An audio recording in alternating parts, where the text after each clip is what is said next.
Lettre 78. La présidente de Tourvel au vicomte de Valmont. Vous paraissez, monsieur, surpris de ma conduite, et peu s'en faut même que vous ne m'en demandiez compte, comme ayant le droit de la blâmer. J'avoue que je me serais cru plus autorisé que vous à m'étonner et à me plaindre, mais depuis le refus contenu dans votre dernière réponse, j'ai pris le parti de me renfermer dans une indifférence qui ne laisse plus lieu aux remarques ni aux reproches.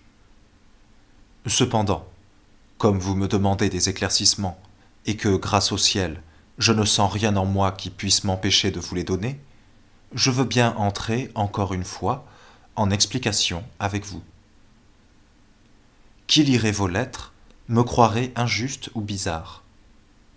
Je crois mériter que personne n'ait cette idée de moi.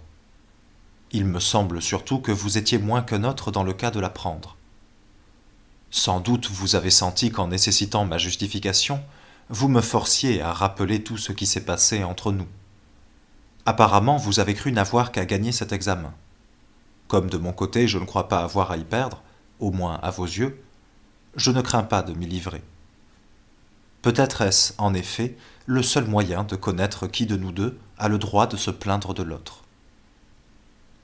À compter, monsieur, du jour de votre arrivée dans ce château, vous avouerez, je crois, qu'au moins votre réputation m'autorisait à user de quelques réserves avec vous, et que j'aurais pu, sans craindre d'être taxé d'un excès de pruderie, m'en tenir aux seules expressions de la politesse la plus froide.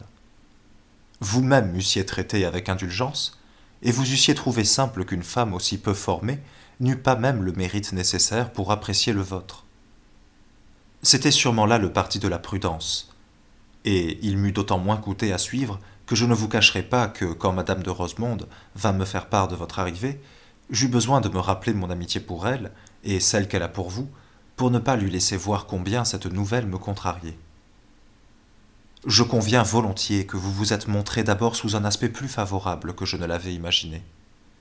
Mais vous conviendrez à votre tour qu'il a bien peu duré, et que vous vous êtes bientôt lassé d'une contrainte dont apparemment vous ne vous êtes pas cru suffisamment dédommagé par l'idée avantageuse qu'elle m'avait fait prendre de vous.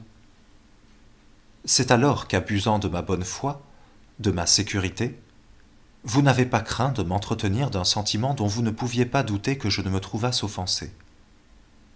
Et moi, tandis que vous ne vous occupiez qu'à aggraver vos torts en les multipliant, je cherchais un motif pour les oublier en vous offrant l'occasion de les réparer, au moins en partie. Ma demande était si juste que vous-même ne crûtes pas devoir vous y refuser. Mais vous faisant un droit de mon indulgence, vous en profitâtes pour me demander une permission que sans doute je n'aurais pas dû accorder, et que pourtant vous avez obtenue. Des conditions qui y furent mises, vous n'en avez tenu aucune, et votre correspondance a été telle que chacune de vos lettres me faisait un devoir de ne plus vous répondre. C'est dans le moment même où votre obstination me forçait à vous éloigner de moi que, par une condescendance peut-être blâmable, j'ai tenté le seul moyen qui pouvait me permettre de vous en rapprocher. Mais de quel prix est à vos yeux un sentiment honnête?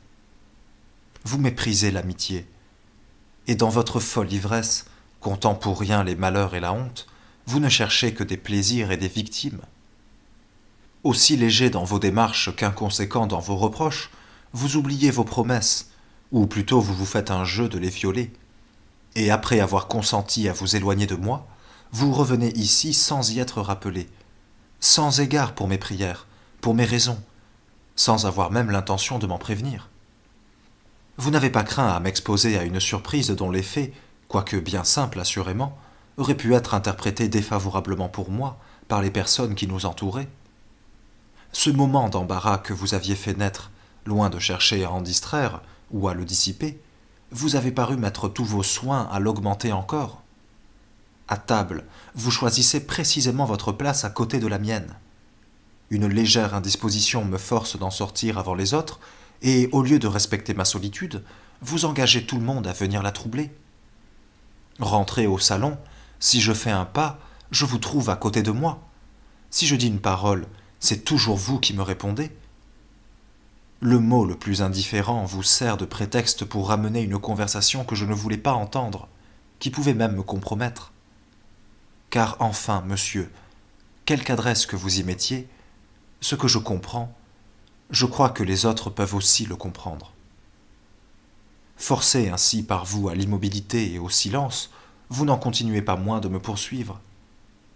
Je ne puis lever les yeux sans rencontrer les vôtres. Je suis sans cesse obligé de détourner mes regards, et par une inconséquence bien incompréhensible, vous fixez sur moi ceux du cercle, dans un moment où j'aurais voulu pouvoir même me dérober aux miens. Et vous vous plaignez de mes procédés. Et vous vous étonnez de mon empressement à vous fuir. Ah, blâmez-moi plutôt de mon indulgence. Étonnez-vous que je ne sois pas parti au moment de votre arrivée. Je l'aurais dû peut-être, et vous me forcerez à ce parti violent, mais nécessaire, si vous ne cessez enfin des poursuites offensantes. Non, je n'oublie point, je n'oublierai jamais ce que je me dois, ce que je dois à des nœuds que j'ai formés, que je respecte et que je chéris. Et je vous prie de croire que si jamais je me trouvais réduite à ce choix malheureux de les sacrifier ou de me sacrifier moi-même, je ne balancerai pas un instant. Adieu, monsieur. Du château, ce 16 septembre.